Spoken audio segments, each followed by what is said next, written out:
말씀의 제목은 강도가 구원받을 때 믿었던 사실들이 되겠습니다. 강도가 구원받을 때 믿었던 사실들. 죄인이 구원받을 때 믿었던 사실들 매우 중요합니다. 그 사실이 없이는 구원받을 수가 없죠. 아무리 명석하고 똑똑하고 지혜로운 사람이라 할지라도 예수님과 자신과의 관계에 대한 분명한 사실을 알지 못한 채 그는 구원받을 수가 없습니다. 죄인이 꼭 알아야 하고 마음으로 믿어야 하는 몇 가지 사실이 있는데, 우리 기초 성경 공부 교재에는 구원받을 때 믿었던 사실들이라는 제목으로 기초 성경 공부 첫 번째 나오는 아주 기초가 되는 그러한 내용들인 것입니다. 구원받은 성도들이라면 반드시 이 사실을 알아야 하고 믿었어야만 합니다. 그렇지 않고서는 구원받은 게 아닌 것이죠. 오늘 그 사실들을 강도를 통해서 발견해 보고자 합니다. 물론 그 내용의 그 표현이 조금 다를 수는 있고 또 추가되는 내용이 없진 않지만 크게 교재에서 벗어나지 않는 내용들인데, 오늘 강도가 구원받았을 때 믿었던 그 사실들을 우리가 살펴보면서 저와 여러분이 구원받을 때 믿었던 사실들과 비교해보고, 혹여라도 내가 그 사실을 믿지 않았다면, 혹시라도 내가 구원받지 않았다면 여러분들 가운데서 그런 분이 계시다면 구원받는 계기가 되기를 바라고, 구원받으신 분들은 오늘 강도가 믿었던 이런 상황에서 믿었던 그 내용들을 보면서 우리가 믿음의 도전을 받는 그런 시간이 되기를 원합니다. 성경에 따르면 죄인이 구원받는 것은 하나님의 역사입니다. 아무리 지혜롭고 현명하고 그런 사람이라고 해서 구원받는 것이 아닙니다. 이 세상의 지혜로는 하나님을 알 수가 없다고 성경은 말하고 있습니다. 그래서 하나님께서는 십자가로 우리들을 구원하시기를 기뻐하셨습니다. 이 십자가는 멸망할 자들에게는, 곧 구원받지 못하는 자들에게는 어리석게 여겨지는 것이라고 말하고 있습니다.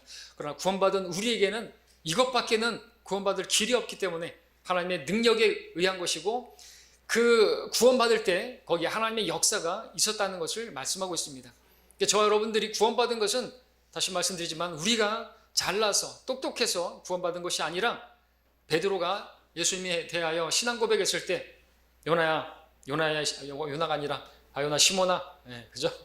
그러시면서 다시 말씀합니까? 이것을 너에게 알게 하신 것은 혈과 육이 아니라 하늘에 계신 아버지께서 알게 하신 것이라고 그렇게 말씀하셨습니다.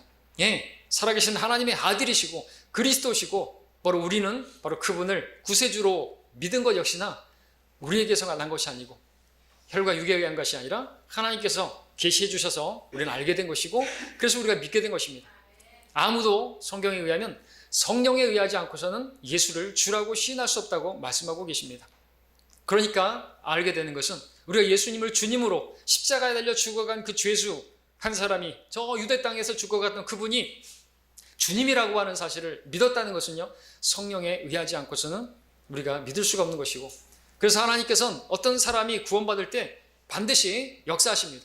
하나님이 역사하시고 또 성령께서 그 가운데서 역사하셔서 찔림을 주시고 깨닫게 하시고 계시해 주시고 예수님을 받아들일 수 있도록 일하시는 것을 보게 되는 것이죠.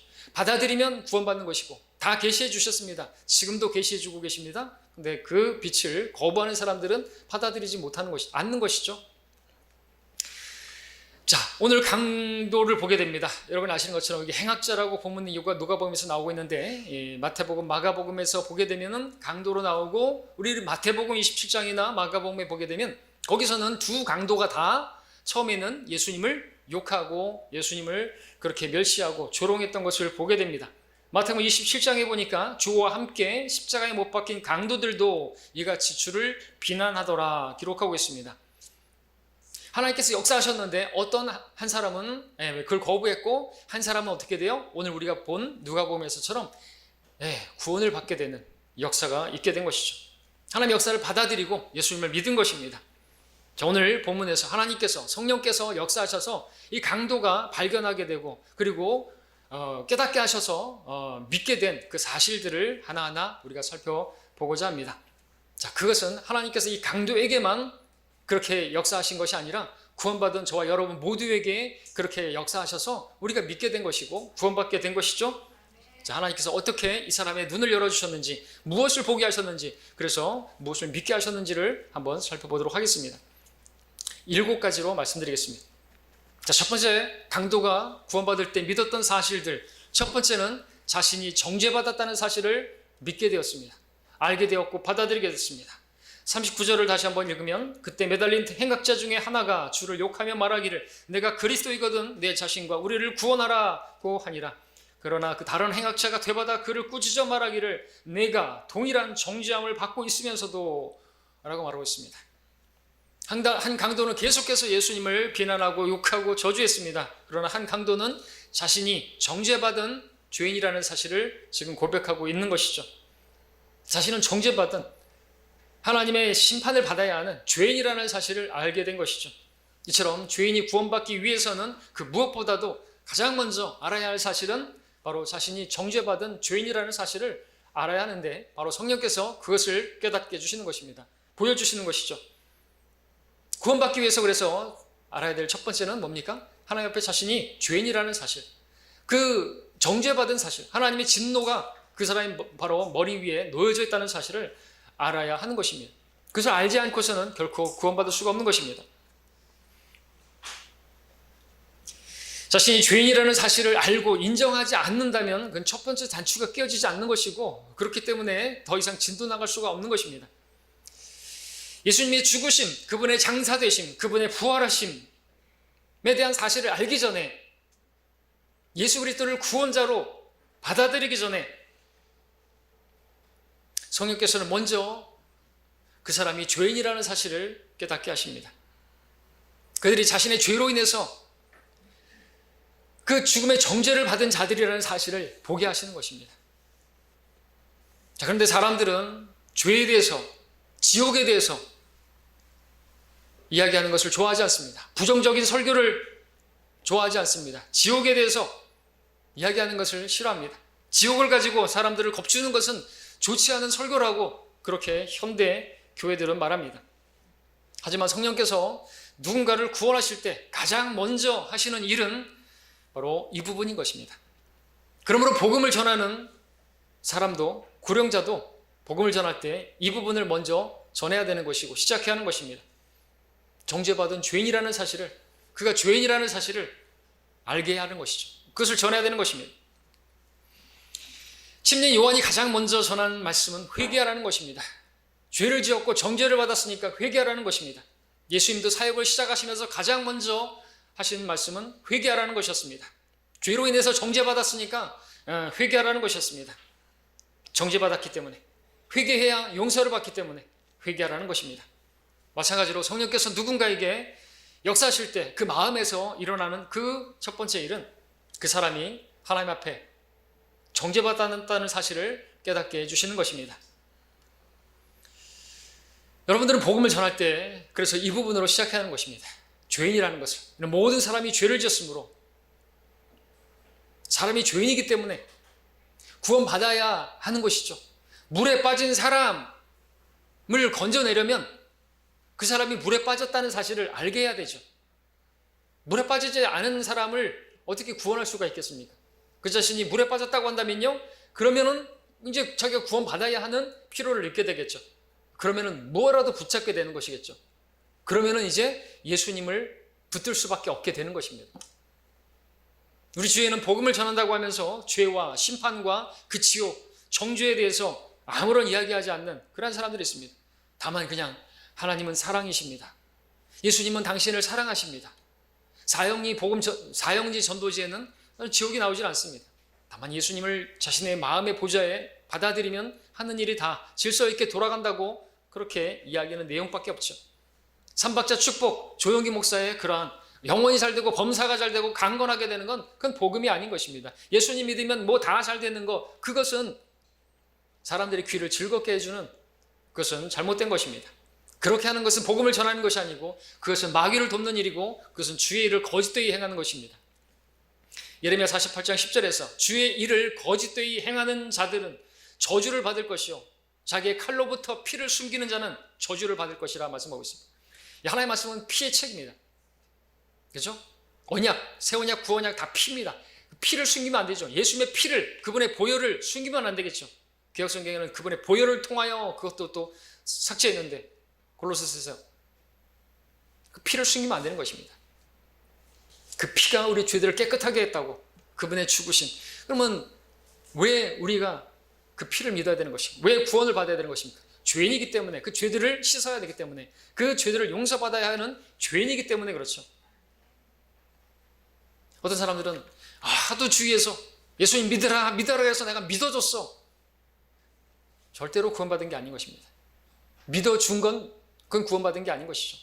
자기가 죄인인데, 지옥 갈 수밖에 없는 죄인인데 그 앞에 처절하게 주님 이 죄인에게 자비를 베풀어 달라고 그런 마음으로 그렇게 예수님을 받아들이지 않고서는 구원받은 게 아닌 것이죠.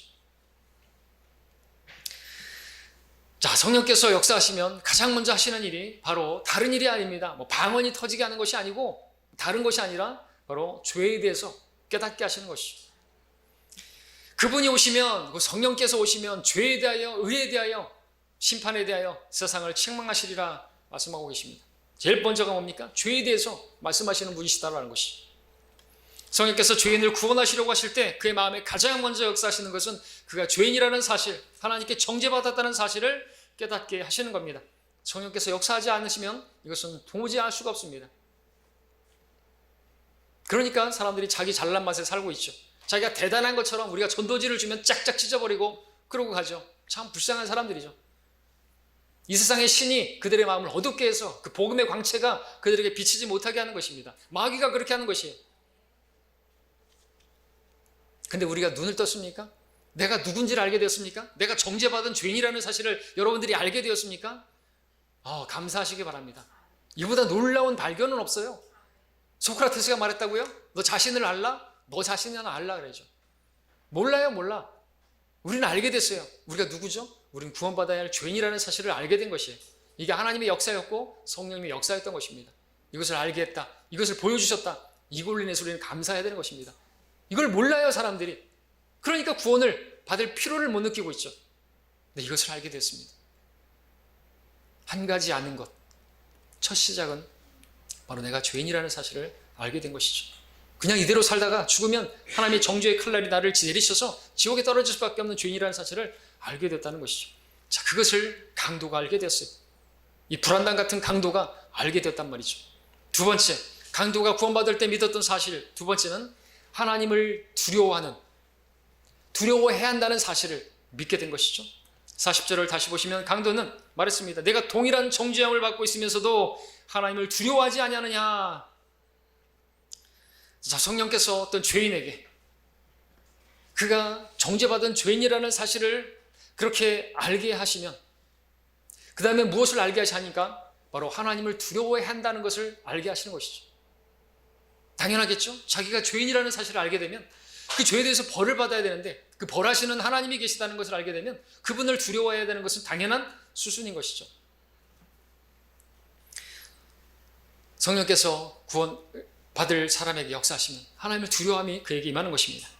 성경은 주를 두려워하는 것이 지혜의 시작이라고 말씀하시고 주를 두려워함으로 그가 악에서 떠난다고 말씀하십니다. 주를 두려워하는 것이 없이는 지옥으로부터 떠날 수도 없는 것이죠. 하나님을 두려워하지 않으니까 내가 지옥 가지. 지옥? 죄를 졌으면 지옥 가면 될 거 아니야. 이렇게 말하는 사람들은 왜 그렇게 말하는 것이죠? 로마서 1장에서 말하는 것처럼 그들의 눈앞에는 하나님을 두려워함이 없도다. 이게 문제인 것입니다. 자기가 죄인인 것을 모르니까, 하나님을 두려워하는 것도 모르니까 지옥조차도 아주 우스워하는 것이죠. 그러나 그 자신을 알게 되면 하나님을 두려워하게 되고요. 그러면 이제 내가 구원을 받으려면 어떻게 해야 됩니까? 라는 말이 나오게 되는 것이죠. 성경은 하나님을 두려워하는 것이 좋은 것이라고 말씀하고 있습니다. 구원받은 사람에게도 마찬가지고 구원받지 않은 사람들에게는 첫 번째가 그것이죠. 또 몸을 죽이는 자들을 두려워하지 말고 혼과 몸을 지옥에서 멸하실 수 있는 그분을 두려워하라고 말씀하고 있습니다. 구원받지 않은 데의 문제는 그들의 눈앞에 하나님을 두려움이 없다는 것이 문제인 것입니다. 근데 우리 구원받은 우리들의 또 우리가 복음 전하는 데 있어서도 우리가 두려움 가운데 그 혼들을 이겨오는 그 일이 필요하다고 또 유다서에서 말씀하고 있습니다. 주를 두려움으로 그 혼들을 건져내는 그 일을 거기에서 또 우리가 그리스도 심판석에서 면류관을 받아야 하는데 우리가 주의 두려우심을 알기에 권고하는데 바로 그날에 여러분들이 자랑의 면류관을 받기 원한다면 주를 두려워하는 것이 또한 필요한 것이죠. 하나님을 두려워하는 사람이 복음도 전하는 것입니다. 내가 복음을 전하지 않으면 내게 화가 있을 것이라고 하는 그 말씀이 두려워서라도 전하는 것이에요. 세 번째, 강도가 구원받을 때 믿었던 사실. 세 번째는 죄에 대한 심판은 당연하다라는 사실입니다. 41절에 보니까 우리는 행한 일에 대한 보응을 받는 것이 참으로 당연하다고 고백하고 있습니다. 놀라운 사실이죠. 막 욕을 하다가 이제는 자기가 심판받는 건 너무나 당연하다고 고백하고 있는 것이죠. 자, 성령께서 역사하시면 그 죄인은 자신이 정죄받았다는 사실을 깨닫게 되고 하나님을 두려워하게 되고 그 가운데서 그냥 끝나는 것이 아니라 또한 자신이 그 죄로 인해서 하나님의 심판을 받는 것은 당연하다는 사실을 깨닫게 해주시는 것입니다. 자신이 지은 죄로 인해서 그 죄의 삭스로 사망을 당하는 것은 당연하다고 그렇게 깨닫게 하시는 것이죠. 성경을 보지 않아도 로마서 6장 23절에서 죄의 삭스는 사망이라는 그 말씀을 보지 않아도 알게 되는 것이죠. 죄를 지었으면 죽어야 한다는 사실을 다 알고 있죠. 그래서 옛날에도 말하잖아요. 죽여주시옵소서. 죄의 삭스는 사망이라는 사실을 하나님께서 깨닫게 하시는 것입니다. 모르지 않는 것이죠. 자, 그런데 사람들은 자신이 죄인이며 그 삭스로 죽어야 하고 지옥에 가야 한다고 말해주면, 하나님의 심판을 받아야 된다고 말한다면 더 이상 이야기를 들으려고 하지 않는 것이죠. 그러면서 어떤 사람들은 자신이 그렇게 심각한 죄인이 아니라고 말합니다. 그리고 그러한 죄로 인해서 그렇게 지옥에 가야 한다고 한다면 그것은 너무나 부당한 일이라고, 그건 정당한 일이 아니라고, 그건 당연한 일이 아니라고 그렇게 말하는 사람들이 있는 것이죠. 그런데 오늘 본문의 강도는 뭐라고 말합니까? 자신이 그러한 정죄를 받고 하나님의 심판을 받고 이렇게 보응을 받는 건 당연하다고 말을 하고 있는 것입니다. 그것은 자신이 얼마나 큰 죄인인 것을 알게 되었기 때문에 그렇죠. 근데 이 강도나 모든 사람들 다 똑같아요. 하나님 보실 때 죄의 경중이 없어요. 다 죄인이에요. 한 사람 죽인 것이나 연쇄살인범이나 똑같은 죄인이고요. 마음으로 그렇게 누군가를 미워하는 것도 살인이고요. 하나님께서는 우리가 그냥 태어날 때부터 죄인으로 태어났다고 말씀하고 있는 것이에요. 사과나무에 사과가 하나 열렸든 10개 열렸든 100개 열렸든 그냥 사과나무인 것처럼 우리 모두가 다 죄인 것입니다. 모든 사람이 죄를 지었으므로 그로 인해서 하나님의 심판을 받는 건 당연하다고 말하고 있는 것입니다. 그게 잘 인정이 안 됩니까? 그게 인정이 안 되면 그 구원은 문제가 생기는 것입니다. 당연히 그 심판을 받아야 되고 당연히 그 지옥에 가야 된다는 것을 그건 당연하게 받아들일 수 있어야 되는데 하나님께서 역사하지 않으시면 그걸 받아들일 수가 없는 것이죠. 근데 성령께서 역사하시니까 이 강도는 그걸 받아들였습니다.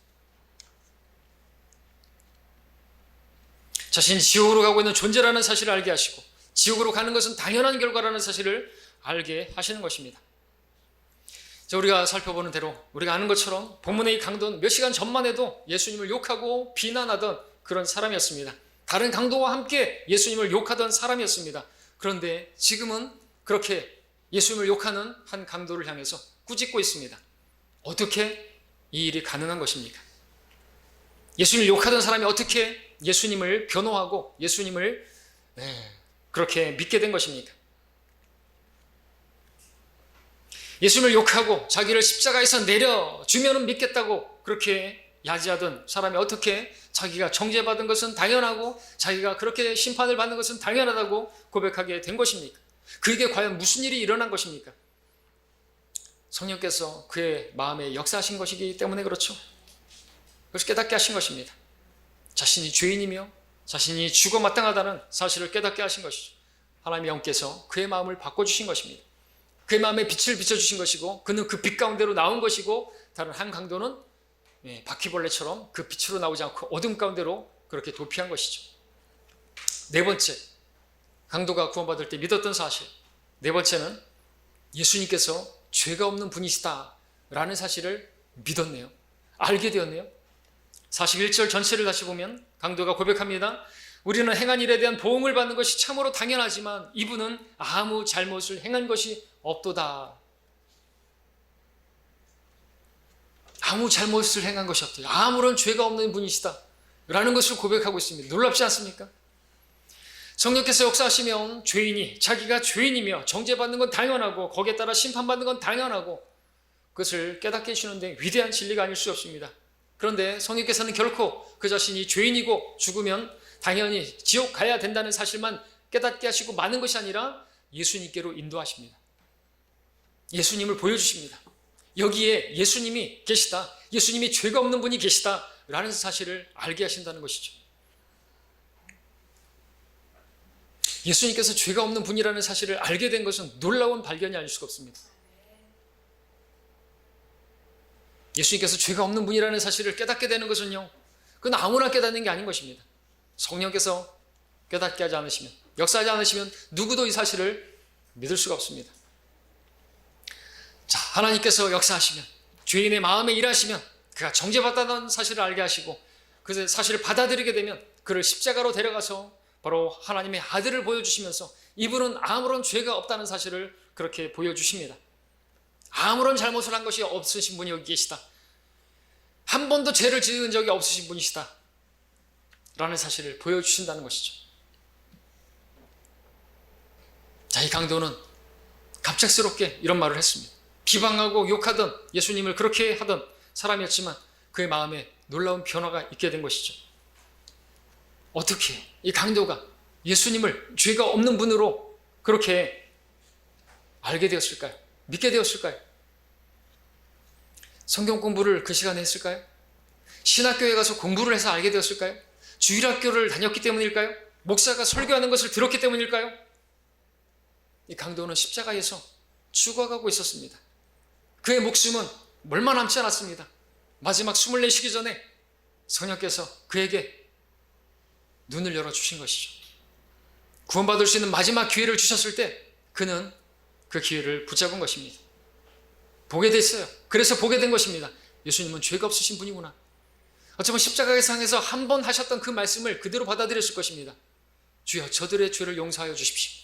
저들은 자기들이 하는 것을 알지 못합니다. 라는 말을 들었을 때 그 한마디 말에 아마 예수님은 죄가 없는 분인데 저들의 죄를 짊어지시는 분이 아닌가. 어쩌면 옛날에 이사야서 읽었을 때 그 말씀 한 구절이 기억나실 수도 있겠죠. 그분이 범죄자들과 더불어 헤아림을 받을 것인데 그분은 죄가 없으신 분인데 다른 사람들의 죄들을 담당하실 분이라는 것을 바로 이분이 그분이 아닌가. 그 말씀을 붙들었겠죠. 정말 지푸라기라도 붙잡는 심정으로 그런 건 아니겠지만 그런 마음이니까 예수님을 믿게 된 것입니다. 자신이 죄인이라고 지옥 갈 수밖에 없는 죄인이라는 사실을 시인한 사람은 예수님을 믿을 수밖에 없는 것이죠. 붙잡을 수밖에 없는 것입니다. 다섯 번째로 보겠습니다. 강도가 구원받을 때 믿었던 사실 다섯 번째, 이 강도는 예수님을 주님으로 알게 되었고 믿게 되었습니다. 42절을 보겠습니다. 예수께서 말씀드리기를 주여 주께서 주의 왕국에 임하실 때 나를 기억하소서라고 하니 강도는 십자가에 죄수가 달리는 그 십자가에 달린 예수님을 보면서 사람이신 그분을 보면서 주여라고 고백하고 있습니다. 예수님을 주님이라고 고백하고 있습니다. 성경은 로마서 10장 9절에서 만일 내가 주 예수를 시인하면 구원을 받는다고 말씀하고 계십니다. 그 로마서 10장의 말씀이 기록되기도 전에 이 강도는 예수님을 주라고 고백하고 있습니다. 아무도 성령에 의하지 않고서는 예수를 주라고 시인할 수 없으며 라고 말씀하고 있는데 성령께서 역사하시니까 예수님을 주라고 고백할 수 있었던 것이고 그렇게 주의 이름을 부르는 자는 구원을 받으리라는 로마서 10장 13절의 말씀에 따라 그는 구원을 받게 되었는데 그 로마서의 10장의 말씀이 기록되기도 전에 이 사람은 예수님을 주로 불렀습니다. 주의 이름을 부름으로 구원을 받았습니다. 주의 이름을 부르면 누구나 구원받는다는 그 말씀이 기록되기 전에 나 같은 강도라 할지라도 누구든지라고 말씀하셨으니까 누구나 주의 이름을 부르면 구원받는다고 했으니까 예수님을 주라고 부르면 구원받는다고 했으니까 나 같은 강도라 할지라도 장녀라 할지라도 세리라 할지라도 그 누구라도 구원받을 수 있다고 믿었기 때문에 그 강도도 믿었겠죠. 강도는 단순히 예수님을 향해서 개혁성경처럼 예수여 나를 기억해 주소서라고 말하지 않았습니다. 랍비여라고도 말하지 않았습니다. 선생님 저를 구원해 주십시오라고 말하지도 않았습니다. 주여라고 고백했습니다. 누구든지 주의 이름을 부르는 자는 구원을 받으리라 말씀하셨기 때문에, 주의 이름을 부르면 구원받을 거라고 말씀하셨기 때문에 그렇게 부른 것이죠. 개혁 성경에 따르면 이 강도는 구원받지 못한 것이, 이 성경, 우리 성경으로 보면, 킹잼 성경으로 보면 이 강도는 구원받은 것입니다. 성경은 누구든지 예외 없이 택함 받은 사람들만이 아니라 누구든지 주의 이름을, 주 예수를 시인하면, 예수님이 주이신 것을 시인하면 누구 상관없이, 강도건 누구든 상관없이 구원받을 수 있다고 말씀하고 계십니다. 침례를 받아야 구원받을 수 있다고, 세례를 받아야 구원받을 수 있다고 한다면 이 강도는 구원받을 수가 없는 것입니다. 선행을 행해야 구원받을 수 있다고 한다면 이 강도는 구원받을 수가 없는 것입니다. 교회를 다니면 구원해 주겠다고 그렇게 말씀하시면 이 강도는 구원받을 수가 없는 것입니다. 교회를 다닐 수도 없기 때문에 말이죠. 이 강도는 침례를 받을 수도 없었고, 어떤 선행도 할 수 없었고, 교회를 다닌 적도 없었고, 11조를 낸 적도 없었고, 십자가에 달려 죽어가던 이 강도가 할 수 있는 유일한 한 가지가 있으니 그것은 주의 이름을 부르는 것밖에 없었습니다. 그런데 너무나 다행스럽고 감사한 것은 그가 할 수 있는 그 유일한 그 길이 바로 구원받을 수 있는 유일한 길이었다는 것이죠.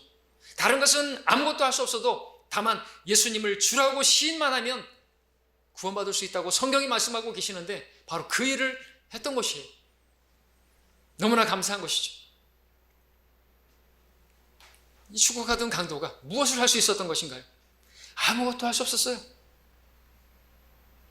교회를 다녀야 구원받는다고 한다면 교회를 다닐 수 없는 많은 사람들이 있고, 주변에 교회가 없어서 교회를 갈 수 없고, 다리가 불편해서 교회를 갈 수 없는 분들은 다 지옥에 보내버리는 것이에요. 선행을 해야 된다고 한다면 선행을 할 수 없는 병원에 계신 분들이라든지 어떤 행할 수 있는 그 행위를 할 수 없는 건강이 없는 분들은 다 지옥에 보내버리는 것이에요. 얼마나 사악한 교리인 것입니까? 근데 하나님께서는요, 주님의 이름을 부르면 어떤 죄인이랄지라도 누구라도 구원받을 수 있다고 말씀을 하셨던 것이죠. 그것이면 구원받는데 충분하다고 말씀하셨던 것입니다. 이 강도를 보십시오. 평생 죄 아래 살았던 강도, 불안당 같은 이 십자가는 아무나 지는 게 아닙니다. 당대에 엄청난 죄수들이나 달리던 십자가였습니다. 거기다가 죽기 몇 시간까지 예수님을 조롱하고 저주하던 그런 사람이었습니다. 그는 자신의 인생을 바꿀 수가 없었고, 자신의 지은 죄들을 어떻게 처리할 수도 없고 깨끗하게 할 수도 없었습니다. 이 강도가 할 수 있는 유일한 길은 그냥 예수님을 향해서 주라고 고백할 수밖에 없었습니다. 하나님께서 구원받는 방법을 이처럼 쉽게 만들어 주셨다는 사실에 여러분들 감사드리지 않으시겠습니까? 누구든지 원하기만 하면, 예수님을 주라고 시인만 할 수 있다면 구원해 주시겠다고 말씀하셨습니다. 그래서 우리는 예수님이 주이신 것을 선포하는 것입니다. 어렵게 생각할 게 없어요. 복음 전하는 건 아주 쉬운 것입니다. 예수님께서 주님이시다. 그분을 믿으며 구원받는다. 장대에 매달린 그 노병을 바라보며 사는 것처럼 누구든지 그 예수님을 바라보면, 그분이 주이신 것을 바라보면, 나의 구원자이신 것을 바라보면, 그렇게 믿으면 구원받을 수 있다고 소개하는 것입니다. 여러분이 구원받았다면 그 일을 할 수가 있는 것입니다. 그리고 그 일을 마땅히 해야죠. 그러지 않으면 책임을 회피하는 것이고 무책임한 것이고 영적 살인자가 되는 것이에요. 화를 당해도 큰일은 아닌 것이겠죠. 복음을 전하지 않으면 화를 당한다고 했습니다. 여러분, 의사가 환자가 왔는데 자기가 지금 파업 중이라고 그 의사를 거들떠보지도 않는다면 그것은 뭡니까? 손가락질 당할 만한 일이 아닙니까?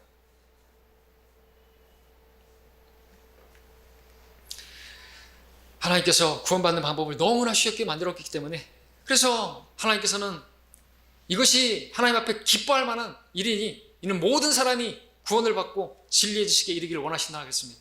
하나님께서 그걸 기뻐하시는 것이 어떤 일? 모든 사람이 구원받는 것. 여러분, 모든 사람이 구원받으려면, 누구나 구원받으려면 구원받는 방법이 쉬워야 됩니까? 어려워야 됩니까?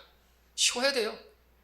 그래서 누구라도 주님을 부르면, 예수님을 주라고, 지금 저를 살려주십시오 라고 부르면 저를 구원해 주십시오 라고 부르면 구원해 주시겠다고 말씀하고 있다는 것이죠. 우리가 복음을 다 전하고 영접기도 길게 할 것도 없습니다. 이 사람이 잘 이해했다고 한다면 하나님 저를 구원해 주십시오 라고 고백해도 구원 받는 거예요.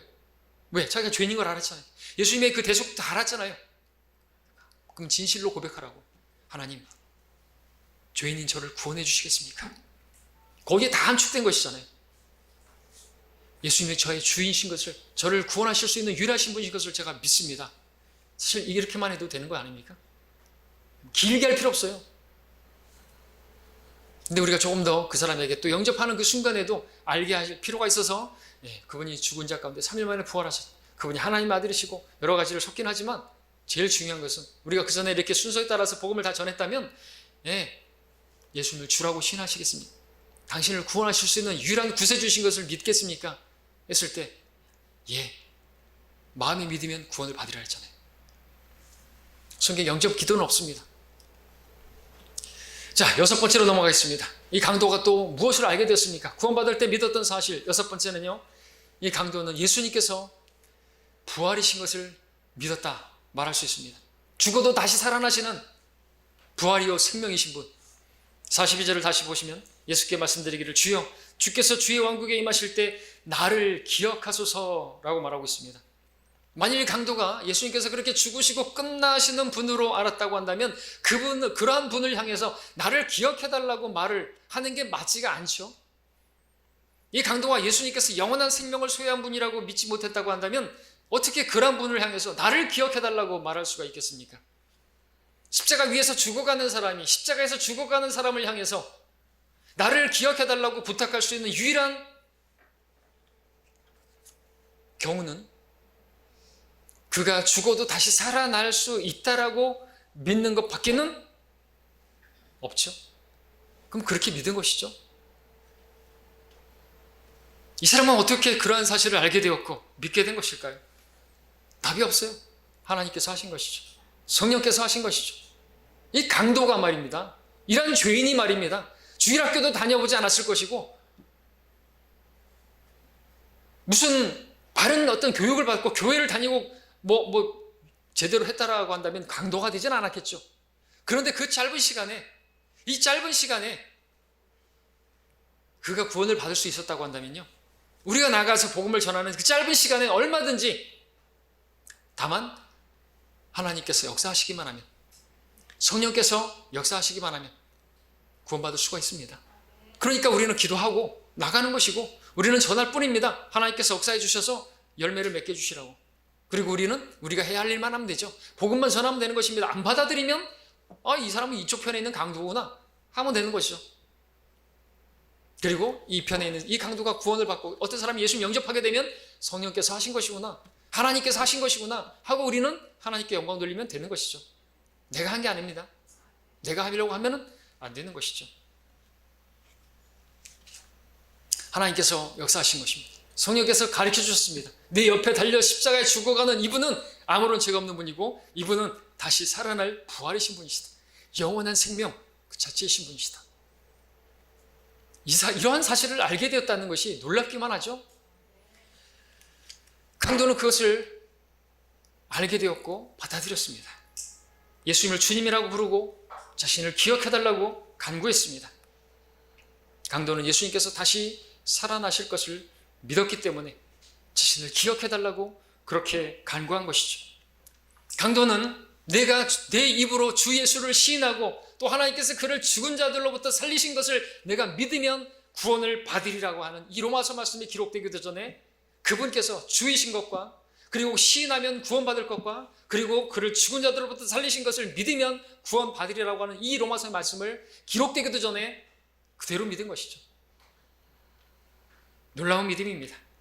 우리는 지금 예수님께서 죽으시고 부활하신 2000년이나 지난 그리고 성경에 기록된 그런 것들이 성경에 완전한 계시가 있은 이후에 우리는 믿고 있지만 이 강도는 예수님께서 아직 죽으시기도 전인데 부활한 거를 기록된 성경도 못했고 그리고 부활한 걸 보지도 못했고 그런데도 불구하고 마치 이분께서 부활하실 것처럼 이미 부활하실 분으로 믿고 있다는 것입니다. 정말 아이러니를 하죠. 이거는 기적이죠. 놀라운 믿음입니다. 여러분, 성경에서 이렇게 대단한 믿음의 사람 노아, 아브라함 못지않은 정말 대단한 믿음이라고 생각지 않습니까? 어떻게 그 순간에 이런 걸 다 믿을 수가 있을까요? 우리가 이거를 아는 거는 우리가 복음을 전할 때도 그 사람들도 알 수 있다는 거예요. 그러면 왜? 그 사람들에게도 역사하시니까. 그 시간이 뭐 일주일 동안에 이 집회를 할 필요가 없어요. 어떤 구원파처럼 1시간이 아니라 10분이 아니라 5분만 해도 우리 충분히 그가 구원에 이를 수가 있단 말이죠. 교통사고 나서 막 죽어가고 피 흘리고 막 그러는데 무슨 창세기부터 이야기를 하고 다 얘기할 수 있어요? 아니란 말이죠. 그처럼 교통사고 나서 막 죽어가는 그런 사람처럼 죽어가는 이 강도, 피 흘리면서 죽어가는 그 순간에 구원받을 수 있단 말이죠. 그렇게 구원받을 사람들이 우리 주위에 널렸습니다.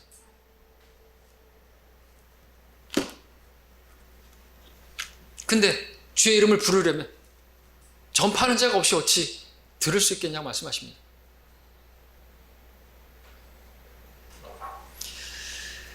자, 이 사람은 지금 주님께서 죽으시기도 전에 부활하실 것을 믿었어요.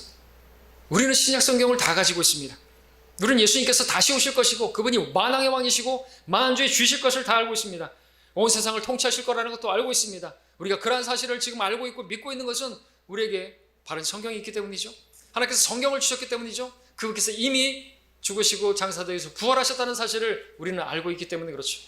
근데 이 강도의 경우는 정말로 특별합니다. 이 사람은 신약 성경 한 권도, 로마서 한 권도, 아니 한 장도 갖고 있지 않았습니다. 예수님이 아직 죽지도 않았고 장사되지 않았고 부활지도 않았습니다.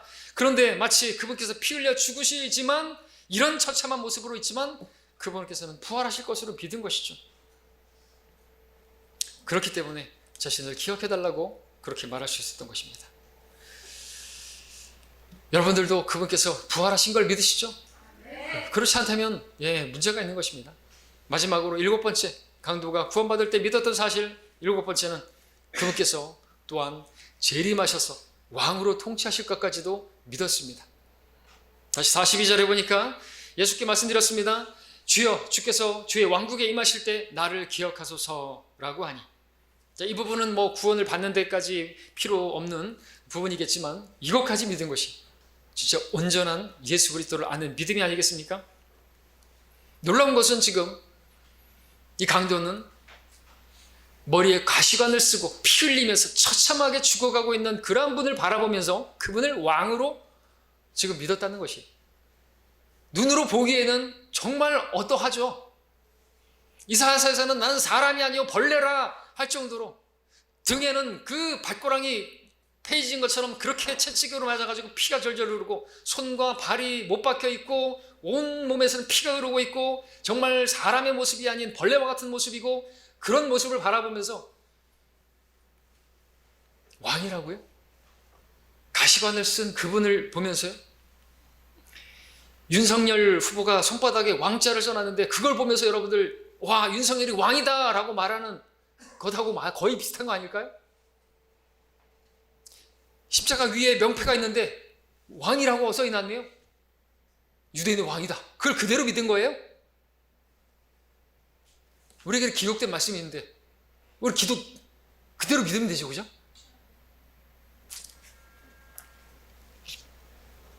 정말 놀라운 믿음이 아닙니까?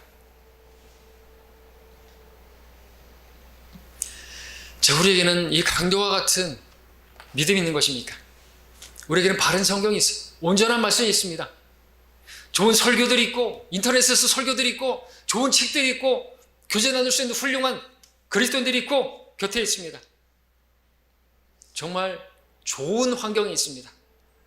하지만 이 강도가 소유했던 것 같은 이러한 순수하고 맑고 가식 없는 믿음은 있는 것인지 한번 돌아보시기 바랍니다. 이 강도가 바라보는 예수님은 처참한 그 자체입니다. 근데 이 강도는 그런 예수님을 바라보면서 주님이라고 뿐만 아니라 왕이라고 믿은 것이죠. 7단계까지 가지고 이렇게 오면서 보니까 정말 강도의 믿음은 놀라지 않을 수가 없습니다. 기적이죠. 어떻게 이런 일이 벌어졌을까요? 이거는 하나님께서 하신 일이라고 밖에는 더 말할 표현이 없네. 그러니까 우리가 복음을 전할 때도 여러분들 이걸 믿으시면 돼요. 하나님께서 하신다 이거죠. 기도하시죠? 그러면 이제 하나님께서 하실 거예요. 우리는 그냥 입술만 열어서 예수님을 전하면 됩니다. 하나님이 하셔요. 하나님께서 다 하십니다. 그걸 믿고 내 지혜나 내가 예화를 사용하고 내 언변의 어떤 뛰어남으로 아닌 것이죠.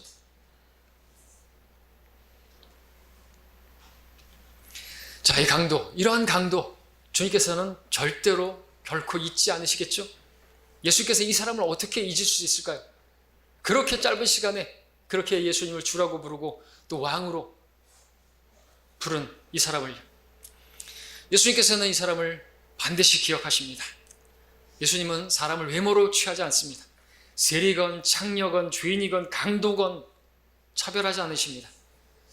저와 여러분도 마찬가지입니다. 성령께서는 여러분에게도 알게 하셨습니다. 여러분이 죄인이라는 사실을 알게 하셨고, 여러분이 정죄받아 마땅한 죄인이라는 사실을 알게 하셨고, 여러분이 하나님을 두려워해야 한다는 사실을 알게 하셨고, 여러분 하나님께서 여러분들을 심판하시고 지옥에 던져넣는다는 사실을 여러분들 알게 하셨고, 예수님께서 죄가 없는 분이라는 사실도 알게 하셨고, 여러분의 그 모든 죄들을 안고 예수님께서 죄가 없는 그분이 내 죄를 담당하시려고 십자가에서 죽으신 바로 나를 구원하실 수 있는 유일한 주라는 사실을 알게 하셨습니다. 그렇게 해서 여러분들은 예수님을 주라고 시인하셨습니까? 다시 한번 말씀드립니다. 그 예수님을 여러분의 주로 시인하셨습니까? 그렇다면 구원받으신 겁니다. 그러지 않았다면 그래도 뭔가가 그래도 내가 무슨 그렇게까지 죄인이냐 라고 한다면 구원 받은 게 아닌 것이에요. 그렇게 여러분이 예수님 믿고 있다고 한다면 여러분들은 주님을 위해서 내가 왜 무엇을 해야 될 것인가? 거기에 답이 안 나오는 것이에요. 7번째 그래서 말씀드린 거예요. 그분은 왕이세요. 우리는 하나님의 나라가 우리 안에 있습니다. 성령 안에 성령께서 우리 안에 계시고 그분께서 우리의 통치자로 계십니다. 그렇게 구원받은 사람은요, 그분을 왕으로 인정하고요, 그분께서 내 안에서 통치하고 계시는 분으로요, 바로 야곱과 같이 하나님께서 통치하시는 자가 되는 것이, 이제 하나님께서 다스리는 자가 되는 것이, 더 이상 이제 그 야곱처럼 육신을 위해서 육신을 따라서 간계를 부리고 그렇게 자기의 지혜를 따라 살지 아니하고 하나님께서 다스리시는 대로, 하나님께서 인도하시는 대로 따라가는 사람이 바로 구원받은 사람인 것입니다. 대단한 사람이, 공부를 많이 한 사람이, 신앙의 연수가 많은 사람이 복음을 전하는 게 절대로 아닌 것입니다. 강도를 보시고 여러분 도전받으시기 바랍니다. 이러한 사실을 여러분들도 깨닫게 되었다면 하나님 앞에 무릎 꿇고 감사를 드리시기 바랍니다. 하나님 감사합니다. 이러한 것들을 깨닫게 하시고 저를 구원하시기까지 이러한 것들을 계시해 주셨고, 이걸 보여주지 않았다면 저는 제가 누군지도 모르고 잘난 척하면서 이 세상의 명예나 추구하고 돈이나 추구하면서 지옥 갔을 텐데 이것을 깨닫게 해주셔서 참으로 감사합니다. 위대한 발견인 겁니다. 근데 그것은 하나님께서 해주셨기 때문에 그분께 영광을 돌려야 하는 것이죠. 하나님께서 십자가에 죽어가던 강도에게 이러한 사실을 보여주신 것처럼 저와 여러분에게도 보여주신 그 사실로 인해서 감사드리시기 바랍니다. 성경은 이 세상의 신이 믿지 않는 자들의 마음을 어둡게 해서 하나님의 형상이신 그리스도의 영광스러운 복음의 광채가 그들에게 비치지 못하게 한다고 말씀하고 있는데, 여러분은 전에는 보지 못했던 것을 보게 되었습니다. 그것은 여러분이 똑똑해서가 아니라 하나님께서 자비를 베푸셨기 때문에, 은혜를 비추셨기 때문에 이 진리를 보게 하신 것이죠. 하나님께 감사드리시기 바랍니다. 끝으로 43절을 보겠습니다. 그리고 정리하겠습니다. 예수께서 그에게 말씀하시기를 진실로 내가 너에게 말하노니 오늘 내가 나와 함께 낙원에 있으리라 말씀하셨습니다. 예수 믿고 죽으면 우리는요, 그때로부터 주님과 함께 낙원에서 살게 되는 것입니다. 이제 그 낙원은 셋째 하늘에 있습니다. 우리는 주와 함께 영원히 살게 될 것입니다. 이 땅에서 눈을 감는다 할지라도 주님께서 우리를 기억해 주실 것입니다. 우리는 하나님의 자녀입니다. 이 세상을 떠나게 되면 얼굴과 얼굴을 마주하고 주님을 만나게 될 것입니다. 그것으로 충분하지 않습니까? 이 강도를 보십시오. 이 강도는 예수님을 믿으면 자기가 얻게 될 어떤 이익을 구하지 않았습니다. 어떤 조건부적으로 내가 예수님 믿을 테니까 나를 이 십자가에서 내려오게 해달라고 그렇게 강구하지 않았습니다. 이 강도는 어떤 사람들처럼 내가 예수님 믿으면 이 문제를 해결해달라고, 이 질병을 치유시켜달라고 그렇게 말하지도 않았습니다. 경제적인 문제를 해결해주면 믿겠다라고 말하지도 않았습니다. 원하는 것을 해결해 주시면 믿겠다고 말하지도 않았습니다.